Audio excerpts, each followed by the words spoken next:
Welcome to Luca and Miguel. Enjoy the video. You start by protecting your data.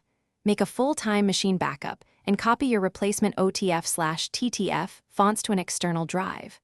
Once done, reboot into recovery, hold Command-R, open Terminal and run csrootle disable to disable system integrity protection. This is required because modern Mac OS locks the system volume.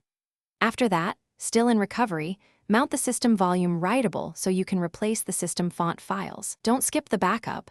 It's your undo button if anything breaks. Now perform the file swap. Mount the system volume writable and navigate to /systems/library/fonts or font/sf if present. First, rename the default San Francisco files with a back suffix so you can restore them later. Then copy your replacement font files into the same directory using identical file names and set ownership and permissions to match the originals. Once copied, run the system font cache rebuild sequence so Mac OS recognizes the new files.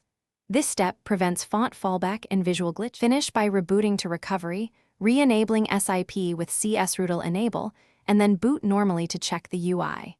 If text looks wrong or apps crash, immediately boot to recovery or safe mode and restore the back files you saved, then clear font caches and reboot again. That usually fixes glyph or layout problems.